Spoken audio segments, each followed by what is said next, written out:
Allahumma sholli ala sayyidina Muhammadin tibbil qulubi wa dawaiha wa afiyatil abdani wa shifaiha wa nuril absari wa niyaiha wa ala alihi wa sahbihi wa sallim. Allahumma sholli sholatan damimatan wa sallim salaman taman Muhammadin alladhi tahadu bihi al-uqadu wa tawfariju bihi al-uradu wa tuqda bihi al-hawaiju wa tulalu bihi al-ghaibu wa husnul khatimi wa yustasqa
hingga akhir hayat kita, dijadikan kita hamba-hamba Allah yang sejati, yang mampu istiqomah untuk menuju ridho dan rahmatnya. Amin.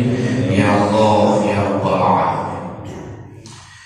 Hadirin jamaah rahimakumullah, kajian malam hari ini kajian kitab Hikam karangan ulama waliullah pada abad 700 Hijriah, yaitu kitab Al-Hikam karya Ibnu Athaillah As-Sakandari. Luar biasa kata-kata hikmah,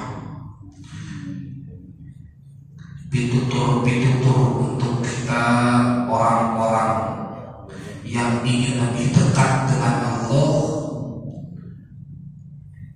lebih ingin bersih hati kita, jauh daripada iri, dengki, hasud, selalu jauh dari sifat-sifat sombong, selalu ikhlas dalam ibadah yang akan memperkuat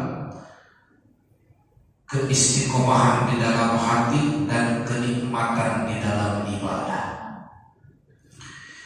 Bismillahirrahmanirrahim. Ijtihaduka fima duminalaka wa taqsiruka fima tuliba minka dalilun ala intimasil basirati minka. Jamaah rahimakumullah, kata Ibnu Athaillah, ijtihaduka bima duminalaka, kesungguhan engkau, sungguh-sungguh engkau terhadap sesuatu yang sudah ditanggung jawab oleh Allah, yang sudah ditanggung oleh Allah. Kira-kira yang sudah ditanggung oleh Allah itu apa? Yang sudah ditanggung jawab oleh Allah kira-kira apa? Rezeki. Betul. Kesungguhan engkau di dalam mencari rezeki, sungguh-sungguh. Padahal itu sudah ditanggung jawab oleh Allah. Wa taksiruka bima tuliba minka, tetapi kelalaian engkau di dalam sesuatu yang belum ditanggung jawab, yang tidak ditanggung jawab oleh Allah. Kira-kira yang tidak ditanggung jawab oleh Allah apa? Ibadah. Urusan ibadah mah urusan kita sebagai makhluk. Urusan rezeki mah urusan Allah sebagai Khalik. Kita sungguh-sungguh betul mencari rezeki, tetapi lalai betul dalam ibadah. Dalilun ala intimasil basirah, itu cukup satu dalil bahwa butanya mata hati kita. Kira-kira kita Pak sungguh-sungguh kerja atau sungguh-sungguh ibadah? Seharusnya sungguh-sungguh ibadah. Jangan sampai kesungguhan bekerja ini mengalahkan kesungguhan ibadah. Rezeki sudah diatur. Allah berfirman, wa ka'ayyin min dabatin la tahmilu rizquha Allahu yarzuquha wa iyyakum. Berapa banyak dari makhluk yang bergerak di alam bumi yang tidak bisa membawa rezekinya, tetapi Allah yang memberikan rezekinya. Dalam ayat yang lain, wa ma min dabatin bil ardi illa 'ala Allahi rizquha. Tidak semata-mata makhluk yang bergerak di alam bumi kecuali Allah yang memberikannya. Cicak makanannya nyamuk bersayap, itu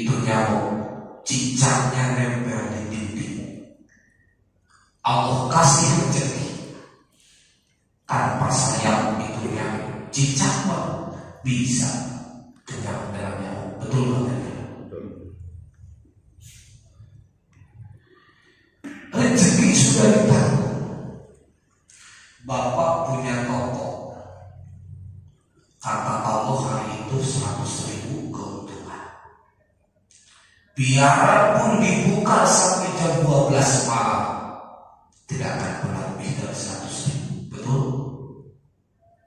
Tidak akan pernah, karena sudah ditanggung, sudah ditentukan oleh Allah. Nah, sedangkan urusan ibadah terserah kau, kata Allah. Kalau kita profesional dalam bekerja harus, tapi profesional juga dalam ibadah. Ngejar-ngejar urusan dunia yang parah, dunia yang sementara ibadah yang abadi ditinggalkan, apakah tidak keliru? Banting tulang nyari rezeki, banyak bertumpuk harta, belum sempat dinikmati, meninggal duluan. Sementara proses mencari rezekinya sampai lalai dalam ibadah. Kira-kira repot gak tuh? Repot. Carilah rezeki untuk bekal ibadah. Jangan sampai mencari rezeki menghilangkan ibadah. Cari rezeki menghilangkan ibadah seperti apa? Cari rezekinya serius, ibadahnya lalai, sholat ditinggalkan, ngaji ditinggalkan, kewajiban ditinggalkan. Yang padahal kata Allah dalam Al-Quran, wa ma khalaqtul jinna wal insa illa liya'budun. Tidak semata-mata aku, kata Allah, menciptakan jin dan manusia kecuali untuk beribadah kepada-Ku, bukan untuk hanya mencari rezeki. Rezeki mah sehingga di dalam kitab ini, ketika seseorang anak tolibar rezeki minggu ijtihadi la ba'sa bihi lil murid, mencari rezeki tanpa kesungguhan tidak bahaya. Bapak cari rezeki biasa aja gitu, nggak bahaya. Nggak ngejar menjadi kaya, nggak ngejar supaya target. Bapak biasa aja cari rezeki, yang penting bisa makan sama keluarga cukup, nggak bahaya. Tetapi kalau tidak sungguh-sungguh dalam ibadah, itu bahaya. Karena ibadah mah syariat. Syariat membutuhkan 3, Pak. Syariat membutuhkan 3. 1, tobat. 2, takwa. 1, tobat. 2, takwa. 3, istiqomah.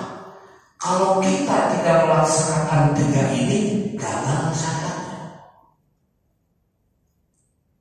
Tobat dari dosa, setelah tobat dari dosa, takwa. Setelah takwa, istiqomah.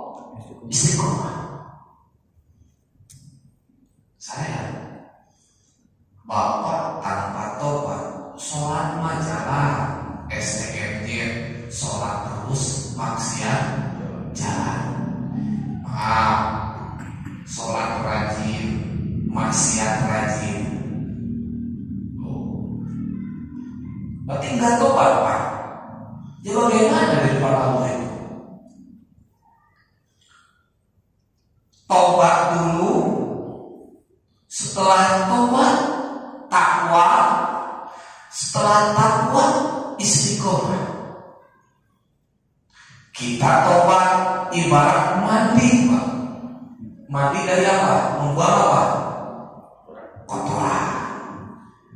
Tobat itu ibarat mandi yang membuang kotoran.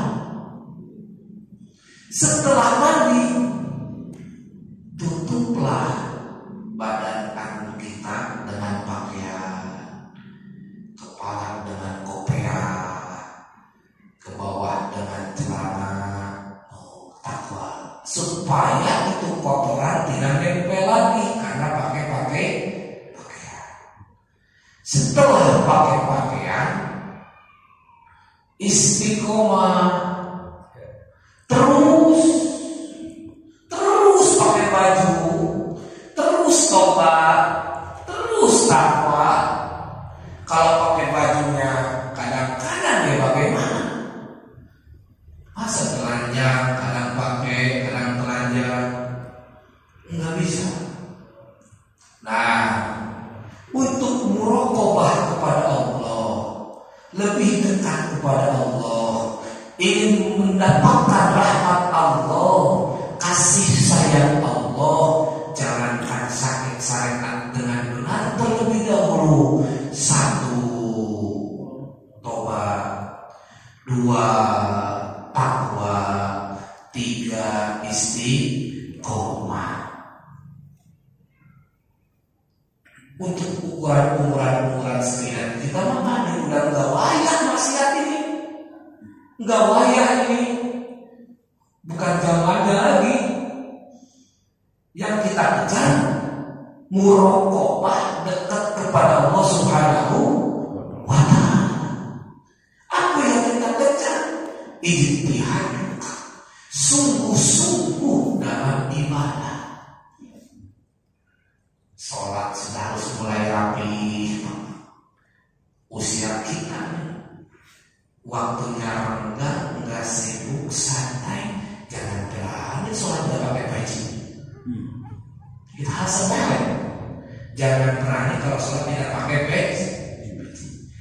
Kalau kita nanya, sholat nggak pakai baju sah? Jawab sah nggak? Sah, tapi tidak sungguh-sungguh ibadah. Tidak sungguh-sungguh. Longgar waktunya, tidak ada kesibukan bekerja. Allahu Akbar, nyantai ya. Sholat jam 1, sholat duhur. Sah nggak jam 1 sholat? Sah. Kenapa nggak jadi tadi pas awal waktu? Nggak sholat ke masjid lari karena dia santai. Oh, malu tapi jam 1.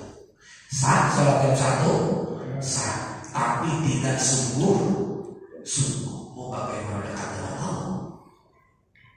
Kecuali lagi di pabrik, belum keluarnya jam 1, sholatlah jam 1. Makanya Allah permudah sholat duhur waktu dari jam 12 sampai jam 3. Misalkan karena asalnya jam 3, bisa sholat jam 2. Untuk siapa? Untuk yang di pabrik belum bisa keluar, untuk yang di kendaraan belum bisa turun, untuk yang di tengah laut belum bisa keluar ke pantai. Nah, itu untuk waktu sholat, makanya Allah perpanjang.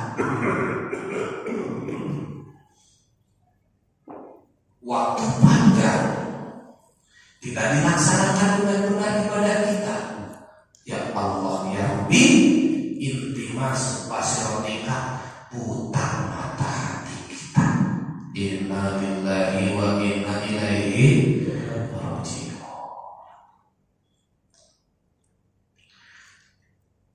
Ada baju rapi, ada kaos berwarna, sungguh-sungguh sholat pakai kaos sah nggak? Sah, tapi tidak sungguh ibadahnya. Itu renggang waktunya, enggak kesiangan, dengar adzan enggak ke masjid, badannya sehat, kakinya kuat, bisa melangkah, datang waktu duhur, sholat di rumah, sah sholatnya? Tidak sungguh-sungguh. Kalau sungguh-sungguh mengejar pahala yang paling besar, perangkat sholat berjamaah di masjid, kecuali sakit dan ada halangan dan lain sebagainya. Nah, hadirin jamaah rahimakumullah, maka jelas jangan dulu hakikat syariat, torekot hakikat syariat dulu. Kesungguhan kita kepada Allah, Bapak ingin dekat dengan Allah, betul nggak Pak? Dengan ingin merasa dekat dengan Allah, karena kunci ibadah nikmat harus dekat dengan Allah. Kalau ibadahnya belum tentu, bagaimana dekat dengan Allah? Kita tanya, bapak-bapak ingin dapat rahmat Allah, ingin masuk surga Pak, ingin dapat pahala wajar Pak, ini laksanakan syariatnya dulu. Tobat untuk siapa? Tobat bukan untuk orang yang habis mabuk, bukan untuk orang yang habis judi, itu jelas harus untuk semua orang, karena kita masih banyak nikmat-nikmat Allah yang belum kita syukuri. Mata kadang-kadang masih bisa melihat yang dilarang, tangan kadang-kadang masih bisa memegang yang dilarang, kaki kadang bisa melangkah kepada tempat yang dilarang. Apakah itu tidak dosa? Dosa. Dosa. Harusnya mata lihat Al-Quran, tidak begitu caranya. Artinya tobat inilah yang harus kita lakukan. Bagaimana tobat kita? Setidaknya kesungguhan hati dalam beristighfar sehari semalam 100 kali Pak. Nabi sehari semalam 100 kali. Itu Nabi yang sudah tidak punya dosa, wafat pun pasti masuk surga. Lah kita sudah yakin masuk surga? Berapa kali kita bertobat? Maka hadirin jamaah kembali, kesungguhan ibadah inilah. Yuk beres sholat, sebelum sholat ada waktu, kesungguhan ibadah, laksanakan qobliyah maghrib. Beres qobliyah, tunggu imam sholat berjamaah. Beres berjamaah, masih ada waktu, ikut wiridan sampai selesai. Amin. Berdiri lagi melaksanakan sholat qobliyah. Sungguh-sungguh ibadah. Mau disebut sungguh-sungguh bagaimana? Likum beres sholat langsung pergi. Assalamualaikum, Allahumma antas salam, orangnya kita mah Allahumma lantas jalan. Nama Pak jelas. Bapak bekerja, kata bos, hei masuk jam 7. Bapak dari mana? Oh, saya dari Kutahumi, posisi di Jakarta.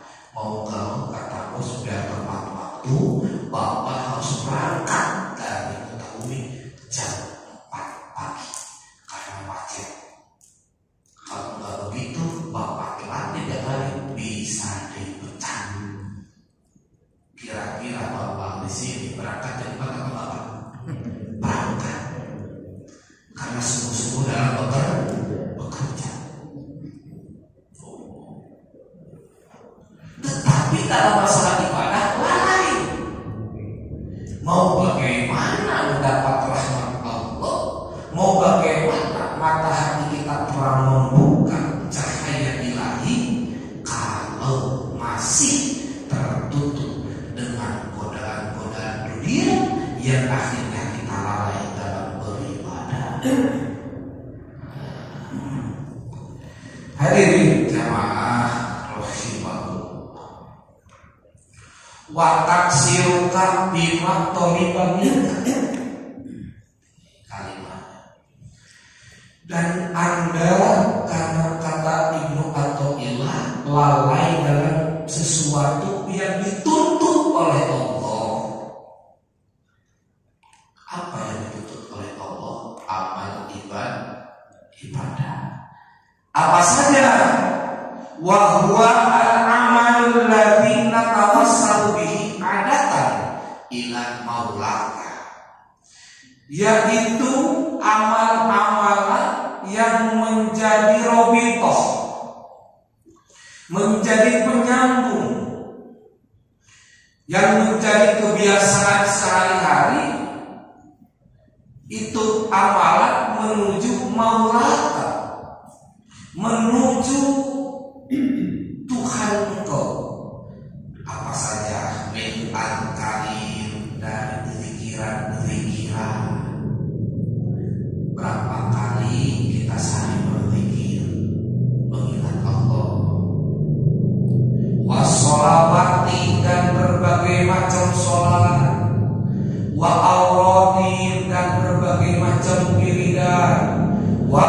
ghairi dzalika, dan berbagai macam cara-cara ibadah, min anwa'i ta'atin, dari berbagai macam warna taat. Nah, inilah yang dituntut oleh Allah.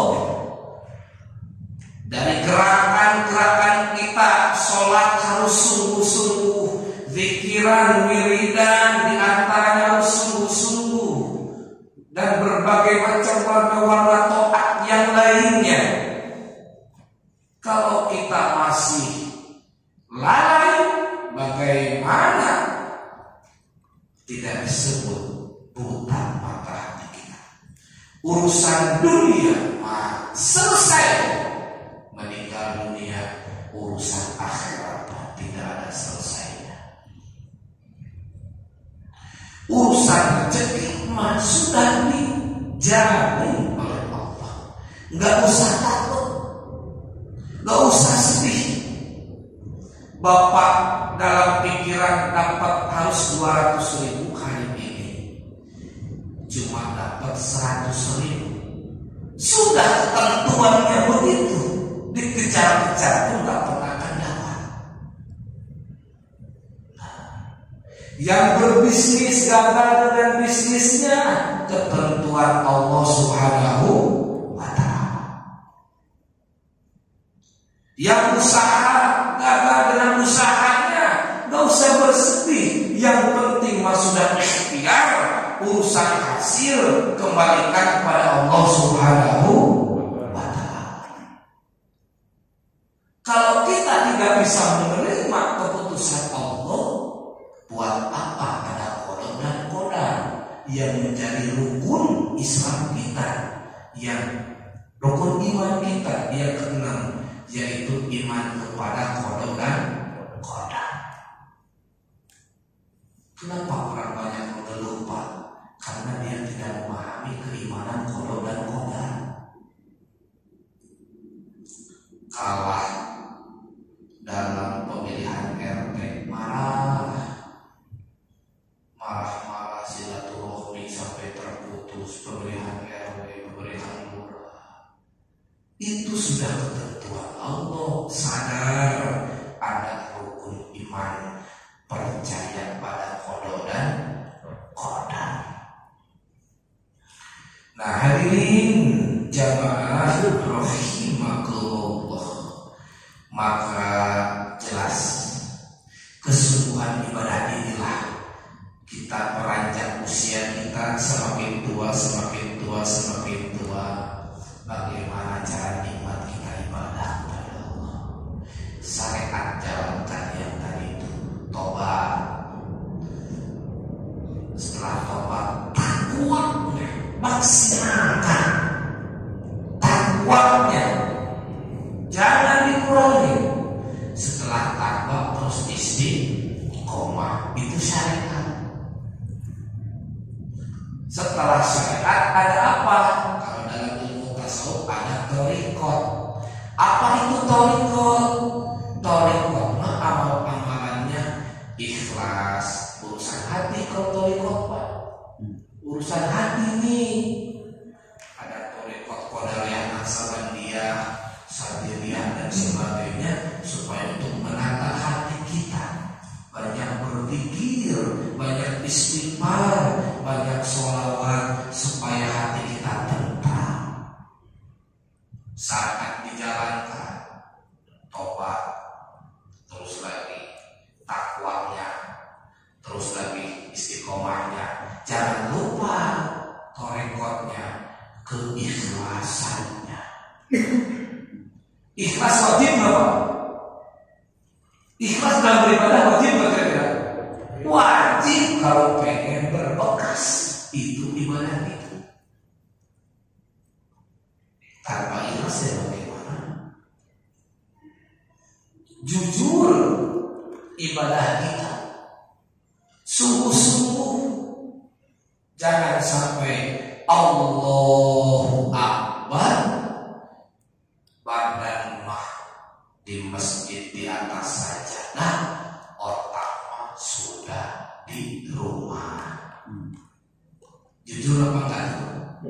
Enggak. Jujur enggak begitu, Pak?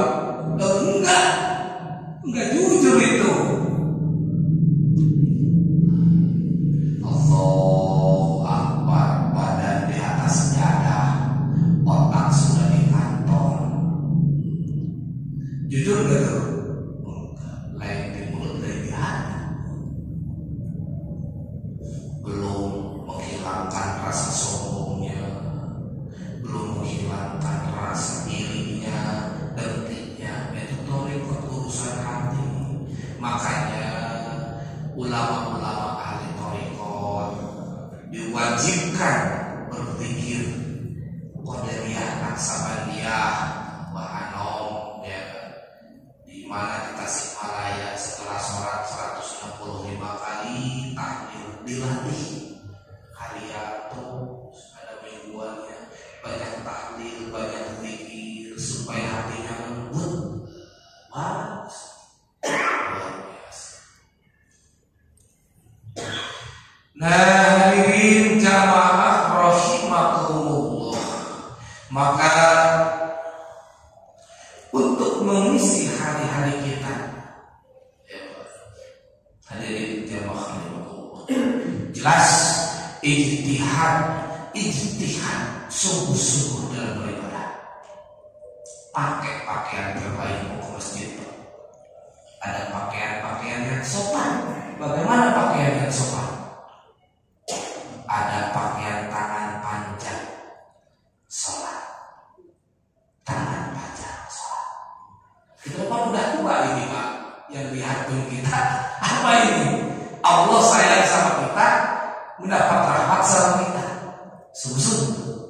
Ada minyak wangi, pakai. Sungguh-sungguh ibadah tuh. Hari Jumat longgar waktu datang lebih awal. Sungguh-sungguh ibadah. Longgar waktu datang sebelum ada iktikaf di masjid. Sungguh-sungguh ibadah. Semakin tua, semakin dekat dengan Allah Subhanahu, bukan semakin jauh, semakin tua.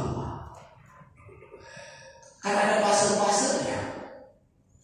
40 tahun ke bawah lagi semangat mencari kerja. Terus. 40 tahun ke atas, 50, 60 sudah lah kurangin. Jadwalnya pensiun nih. Berarti kalau masa pensiun masih Allah kasih umur, nih Bapak masa pensiun, Allah masih kasih kesehatan, ngasih umur, itu bukan untuk poya-poya dan santai.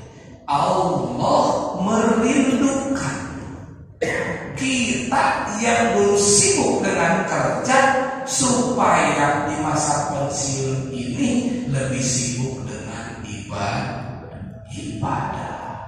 Itu sebenarnya dikasih waktu panjang.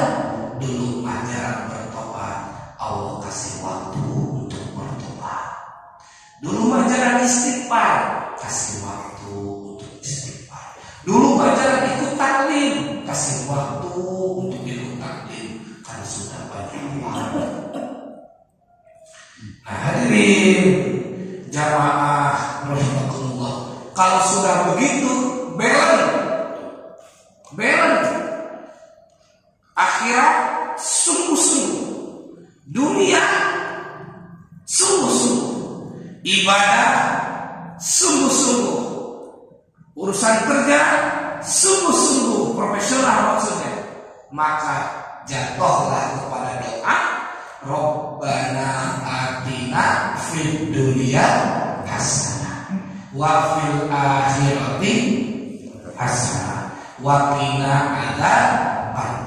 Ya Allah, saya minta fid dunya hasanah, kehidupan dunia yang bagus secara materi, secara ekonomi, secara kesehatan, karena saya sudah bekerja profesional.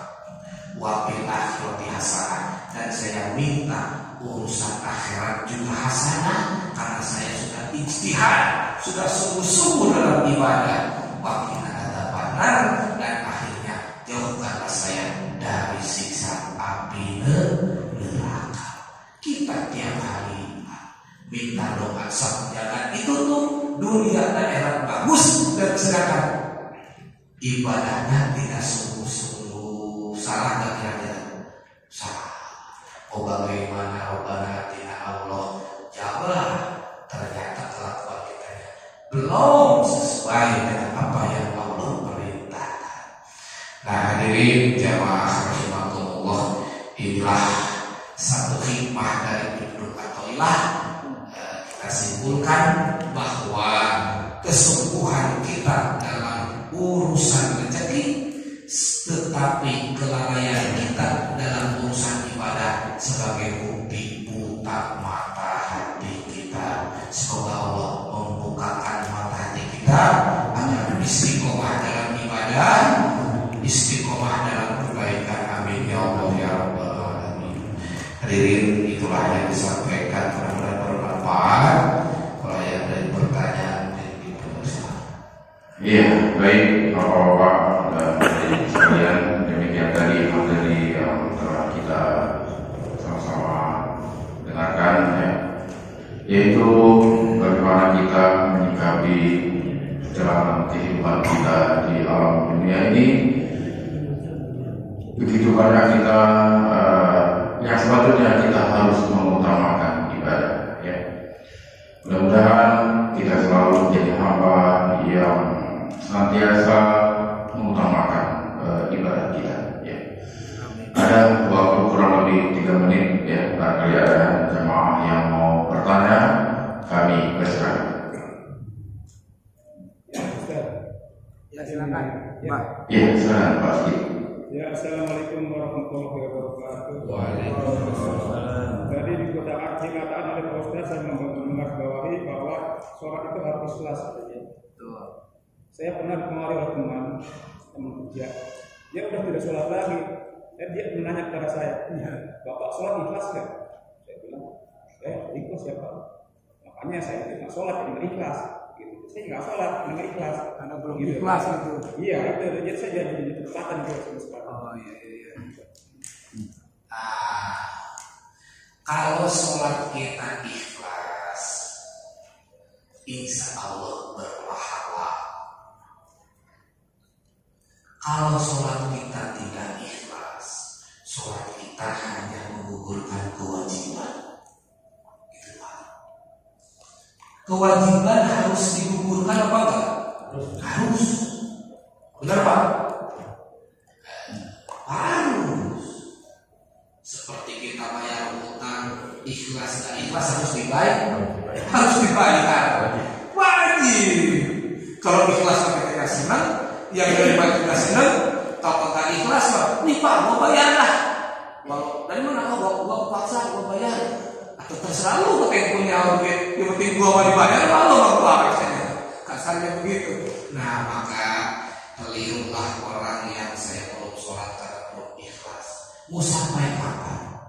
Keikhlasan kalau tidak dilatih, ikhlas itu harus dilatih. Makanya bahagialah bapak-bapak yang istiqomah berjamaah di masjid. Kadang-kadang sholat kita belum khusyuk, belum begitu ikhlas dari hati, masih ada masih lupa. Ada pahala jalan ke masjid, ada pahala silaturahmi, ada pahala istiqamah di masjid. Benar apa? Banyak pahala, jalan kaki dari pahala, silaturahminya salaman, itikafnya dari pahala. Kalau di rumah udah makan ikhlas, udah bakal busuk, cuma gugur doang kewajiban. Begitu kira-kira Pak ya?